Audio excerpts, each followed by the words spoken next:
Welcome axes. इस video के अंदर हम एक थोड़ा सा अंडरवर्ल्ड का काम करेंगे और जो प्रिंट एफ है उसकी इम्प्लीमेंटेशन देखेंगे using system calls in assembly language. और जो हम असेंबलर यूज़ कर रहे हैं वो होगा नेटवाइड असेंबलर है। और अगर तो आप लिनक्स पे हो दैन ये आपको उधर ही मिल जाएगा और आप एज़ इट इज़ इसको कॉपी कर सकते हैं जैसे मैं यहाँ पे करूँगा। और अदरवाइज़ आप बेहतर यही है कि मेरी तरह आप इस वाली ये जो साइट है इस पे आ जाएं। बहुत ही ये अच्छे हैं, मतलब इन्होंने फ्री में इतना सिंटैक्स भी यहाँ पे हाईलाइटिंग भी है और सारा कुछ। ये mycompiler.io, तो इसकी लिंक वैसे मैं डिस्क्रिप्शन में भी रख दूँगा तो ताकि आप इजीली इसको फॉलो कर लो। तो ये भी ना इसके लिए अब जो मतलब प्रिंट करना हो कुछ भी यहाँ पे ये जो अब कंसोल है यूजिंग जो जिस तरह से हम प्रिंट एफ के लिए करते हैं उसके लिए हमें कुछ चीज़ें चाहिए। एक तो हमें वो वाली स्ट्रिंग चाहिए और जो स्ट्रिंग है उसके अलावा हमें उस स्ट्रिंग की जो लेंथ है वो चाहिए। तो ये जो दो चीज़ें हैं, सबसे पहले तो हमें ये चाहिए। उसके बाद जो बाकी सारी होगा काम वो सिस्टम कॉल्स जो हैं वो हैंडल कर लेंगी। तो यहाँ पे हमारा जो सेक्शन है डाटा वाला, इसके अंदर हम अपनी स्ट्रिंग जो है वो बना सकते हैं। और ये क्योंकि बाइट की होती है तो आप यहाँ पे किसी भी जो है ना साइज़ की स्ट्रिंग यहाँ पे बना लें। हम डायनामिकली इसका जो साइज़ होगा वो फाइंड आउट करेंगे और हमारी जो स्ट्रिंग होगी वो नल टर्मिनेटेड होगी, जस्ट लाइक यानी स्ट्रिंग इन सी या फिर सी प्लस प्लस या ऑलमोस्ट सभी लैंग्वेजेस के अंदर। तो यहाँ पे अगर हम कहते हैं कि दिस इज़ माई स्ट्रिंग और एंड पे एक न्यू लाइन और ज़ीरो ज़ीरो मतलब कि नल कैरेक्टर और न्यू लाइन का जो कोड होता है आस्की कोड वो होता है 10। तो यहाँ पे लाइक दैट हम इस ये हमारी एक स्ट्रिंग बन गई है और इसको जो है अब हम करते हैं प्रिंट। और ये जो न्यू लाइन है अगर आप मतलब मे बी आपकी हर स्ट्रिंग में न्यू लाइन ना हो तो आप ऑप्शनली एवरी टाइम आप एंड पे एक चीज़ जो है इसको प्रिंट करवा सकते हो, लेकिन अभी के लिए हम इसको यहाँ पे ऐसे रखेंगे। और उसके बाद जो है ना इसकी अब हमें थोड़ा सा सिस्टम कॉल्स जो है ना उनकी कुछ हमारे पास ना होती हैं ज़रूरी चीज़ें। उसके लिए हमें जो स्ट्रिंग है उसका जो ऑफसेट है या उसका जो पॉइंटर है ना वो SI जो होता है रजिस्टर उसके अंदर मूव करवाना पड़ता है। So let's do that. अब जो मूव हम करेंगे RSI के अंदर, क्योंकि हम 64 बिट का रहे हैं तो RSI के अंदर हम जो ये स्ट्रिंग है आप इस तरह से भी इसको लिख दो क्योंकि ये एक अरे ही है। तो इसका जो इस तरह से आप लिखोगे तो इसका जो ऑफसेट है या इंडेक्स है या पॉइंटर वो ही इसके अंदर मूव होगा। और बस बाकी जो चीज़ें हैं वो हमें एक्चुअली जो DX होता है उसके अंदर हमें इसकी जो लेंथ है वो भी चाहिए होती है, लेकिन लेंथ हम डायनामिकली फाइंड करेंगे।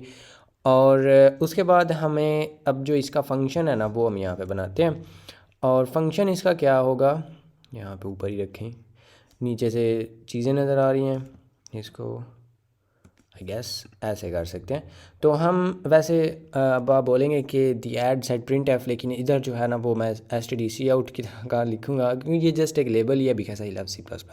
सो आप इधर प्रिंट एफ लिखना चाहो तो वो लिख लो, सी आउट इज़ माई थिंग। तो इधर जो है इसके अंदर अब हम सबसे पहले तो इसकी जो लेंथ है ना वो हम फाइंड आउट करना चाहते हैं। और वो जो लेंथ है वो एक्चुअली DX के अंदर लेके जानी है। तो हम जो DX है उसको पहले तो ज़ीरो कर लेते हैं बाई एक्स ऑरिंग इट। और एक्स और मतलब अपने आप से वो करेगा तो सारी बिट्स जो हैं वो सेम होंगी। तो सेम बिट्स पे एक्स और जो है वो ज़ीरो देता है, आपको पता ही होगा उसका। तो इसके बाद अब यहाँ पे हमने एक लूप चलाना है तो उसके लिए हम एक जो लेबल है वो बनाते हैं। और इसके बाद हमने जो हमारी SI है ना, SI के अंदर क्योंकि हमारे पास इस टाइम पे एक्चुअली इसको कॉल भी कर लेते हैं, ये जो STDC आउट है ओहो इस तरह से सी आउट नहीं, ये वाला सी आउट। तो इसको हमने यहाँ पे कॉल करना है ना, तो यहाँ पे इस कॉल से पहले हमने SI के अंदर क्योंकि इसका ऑफसेट मूव कर दिया हुआ है तो उसके अंदर वो चीज़ होगी। तो हम उसको AL के अंदर किसी भी आप 8 बिट रजिस्टर के अंदर रख सकते हो, लेकिन मैं AL यूज़ कर रहा हूँ। तो AL के अंदर जो है वो यहाँ पे जो SI है इसके अंदर एक्चुअली अगर आप इस तरह से लिखते हो ना तो इसका ये जो पॉइंटर है ये वो आ जाएगा इसके अंदर, लेकिन हम इसका पॉइंटर नहीं, हम एक्चुअली उस पॉइंटर को डीरेफरेंस करना चाहते हैं। तो डीरेफरेंसिंग के लिए हम ये जो स्क्वायर ब्रैकेट्स हैं उसके अंदर लिख सकते हैं असेंबली के अंदर। तो अब ये डीरेफरेंस हो जाएगा। अब हम एक्चुअली उसकी जो चीज़ है उसकी बात कर रहे हैं जो एक्चुअली फॉर फर्स्ट टाइम ये वाला कैरेक्टर होगा टी, तो वो हम इसके अंदर मूव कर देते हैं। उसके बाद हमने क्या करना है, उसके बाद हमने कंपेयर करना है AL को 0 के साथ, और अगर 0 के साथ इक्वल ना हुआ, क्योंकि हम किधर तक इसकी लेंथ फाइंड करना चाहते हैं, हम इसको जब तक नल कैरेक्टर नहीं आ जाता बेसिकली, तो हम जंप नॉट इक्वल जो स्ट्रिंग लेंथ है, स्ट्रिंग लेंथ उधर हम करेंगे। अगर मतलब वो 0 नहीं है तो जंप नॉट इक्वल टू 0, तो उधर। इसके साथ अब यहाँ पे कुछ और भी काम हमने करने हैं, क्योंकि सिर्फ इसका यही नहीं करना, dx जो है उसको इंक्रीमेंट करना होगा, क्योंकि वो 0 से स्टार्ट हो रहा है, तो हम उसको अब इंक्रीमेंट करेंगे क्योंकि हम एक्चुअली उसकी लेंथ फाइंड आउट करना चाहते हैं। और si जो है उसको भी हमने आगे मूव करना है।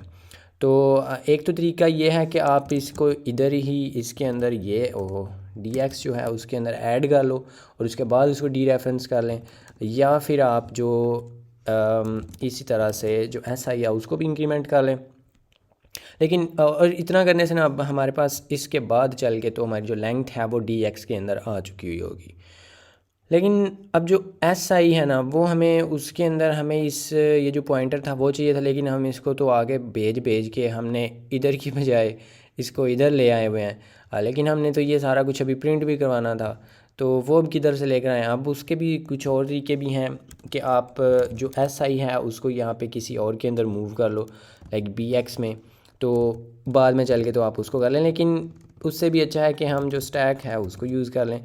तो si जो है उसको हम ये लेबल स्टार्ट होते ही जो है ना वो स्टैक पे रख देंगे, और उसके बाद क्योंकि हमने उसको चेंज करना है यहाँ पे, और इसके बाद जो है अब हमारे पास जो स्टैक है उसके टॉप पे si जो है वो पड़ा होगा, तो si के अंदर एक्चुअली इसका जो पॉइंटर है वही पड़ा हुआ है। उसके बाद अब दो चीज़ें हैं और जो अब हमने सिस्टम कॉल करनी है। तो सिस्टम कॉल जो कोड होता है ना 1, उसका मतलब होता है कि हमने जो स्टैंडर्ड आउटपुट है ये उसका जो सिग्नल है ना, ये आप काइंड ऑफ ये वो समझ लो। तो आप एक्चुअली गूगल से ये कर भी सकते हैं। आप जो उधर अगर लिखेंगे ना नेज़म या नेसम, जिस तरह भी पढ़ते हैं, सिस्टम कॉल्स, या एक्चुअली ये लिनक्स सिस्टम कॉल्स हैं, तो उधर जब आप जाओगे ना 64 बिट बाय द वे देखनी है, 32 बिट नहीं देखनी। तो 64 बिट सिस्टम कॉल्स अगर आप देखेंगे ना तो उधर आपको चार्ट्स मिल जाएंगे, किसी भी साइट से आप देख सकते हैं। तो उधर आपको वो दिखाएंगे कि राइट करने के लिए हम जो 1 है कोड वो हमने मूव करना होता है AX के अंदर। तो इसका मतलब है कि हम स्टैंडर्ड आउटपुट ये वाली जो यहाँ पे है वो करना चाहते हैं, और उसके बाद जो DI है ना उसके अंदर हमने इसका ये भी बताना होता है कि किस मोड में करना चाहते हैं।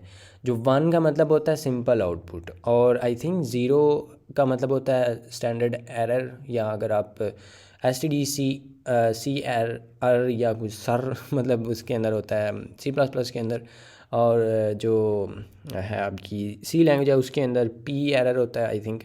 तो मतलब कि अगर आप एरर प्रिंट करना चाहते हो तो उसके लिए मुझे कंफर्म नहीं है by the way, I think उसका 0 होता है, लेकिन 1 जो है उसका मतलब है कि हम सिंपल जो आउटपुट है वही दिखाना चाहते हैं यहाँ पे।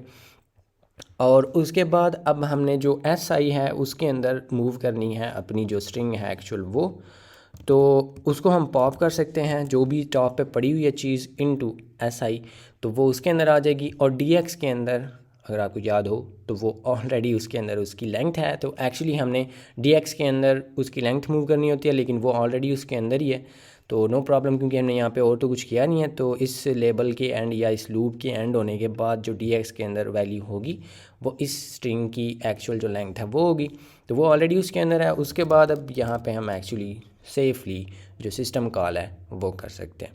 तो सिस्टम कॉल जो है वो देखेगी कि RAX के अंदर क्या पड़ा हुआ है, तो उसे पता होगा कि भाई इसका मतलब आउटपुट है और किस मोड में करना है, ये वाली स्ट्रिंग है और इसकी इतने कैरेक्टर्स हैं। तो चलो जी, इसके बाद जो है ना वो हमने यहाँ से रिटर्न हो जाना है, और बस आई होप इसके साथ अब हमने ये जो है बाय द वे यहाँ पे ये स्टार्ट जो है, ये तो वैसे और टॉपिक है इस वीडियो के अंदर हम वो नहीं देख रहे थे, लेकिन ये स्टार्ट जो है ये एक्चुअली एंट्री पॉइंट होता है जो नेट वाइड असेंबलर है उसके लिए। तो ये एक्चुअली मेन फंक्शन है अगर आप इसको कहना चाहो, और ये जो यहाँ पे है 60 कोड जो होता है ना, ये एक्चुअली एग्ज़िट जो है ना हमारी सिस्टम कॉल ये उसके लिए होता है, या मेन फंक्शन से रिटर्न होना अगर आप कहना चाहो। और 0 जो है ये कौन सा कोड, किस कोड के साथ हमने रिटर्न होना, 0 मतलब कि सक्सेस, तो रिटर्न 0 अगर आप C या C++ के अंदर हैं तो उसका मतलब ये होता है इतना। तो ये वो लिखा हुआ है। सो इसको हमने यहाँ पे लिखना ही है क्योंकि हम एक्चुअली इसको एग्ज़िट भी करना चाहेंगे। तो ये इसको वैसे इधर रहे। और उसके बाद ये जो था हमारा इतना, ये एक्चुअली हमने किया ऊपर और ये है हमारा नीचे। और आई होप कि यहाँ पे कमेंट्स लिखने की ज़रूरत नहीं है क्योंकि मैंने सारा कुछ वैसे ही एक्सप्लेन कर दिया। तो लेट्स टेस्ट। अब यहाँ पे हमें जो इसकी आउटपुट है वो नज़र आ रही है, विच इज़ गुड। और एग्ज़िट कोड जो है वो हमारा ज़ीरो है क्योंकि हमने यहाँ पे ज़ीरो किया है। वैसे थोड़ा सा मस्ती करते हैं, 13 रिटर्न करते हैं। तो हमें 13 जो है वो यहाँ पे नज़र आ रहा है, लेकिन 13 देना नहीं है, हम अच्छे बच्चे हैं तो यही दें। और उसके बाद मतलब अगर आप यहाँ पे कुछ और भी डालते हो लाइक एनी लेंथ या फिर स्ट्रिंग ऑफ एनी लेंथ, तो जिसके हिसाब से वो जो भी होगी उतना उसके सबसे पहले यहाँ पे उसकी लेंथ फाइंड आउट की जाएगी और उसके बाद हमें यहाँ पे वो दिखा देगा। और मतलब अगर आप इधर कुछ और भी चीज़ें डालते हो, लाइक इधर हम एक टैब भी डाल देते हैं। तो टैब का अगर आपको नहीं पता, उसका कोड जो है वो एक्चुअली 9 होता है, \t जो है। तो अगर आप वो भी डालते हो तो यहाँ पे हमें एक टैब भी यहाँ पे नज़र आ जाएगा, लाइक दैट, जो कि काफ़ी बड़ा है। और एक्चुअली ये एक स्पेस भी है और ये टैब है, ये जो एक को बारी ऐसे सेलेक्ट हो जाता है। तो यहाँ पर से ये हटा देते हैं, तो क्योंकि हमने वैसे भी यही लगा दिया। एनीवे ये जो था, इतने से आपकी जो एक्चुअली स्टैंडर्ड आउटपुट है वो हो जाएगी। अब जो भी स्ट्रिंग होगी आपकी वो हो जाएगी। और इधर ये भी है कि आप यूज़र से इनपुट अगर लेना चाहते हो तो उसके लिए भी हो सकता है, आप उसको भी कर सकते हैं, लेकिन मे बी वो some other video next time. लेकिन इस तरह से आप कर सकते हो जो सिस्टम कॉल्स। और इससे भी मतलब मुझे तो ये उतना नहीं, अगर इससे भी आप डीप जा सकते हो। अब सिस्टम कॉल से भी नीचे चले जाएं, लेकिन उतना नीचे चले जाएं उधर तो बत्तियां भी काली हो जाती हैं।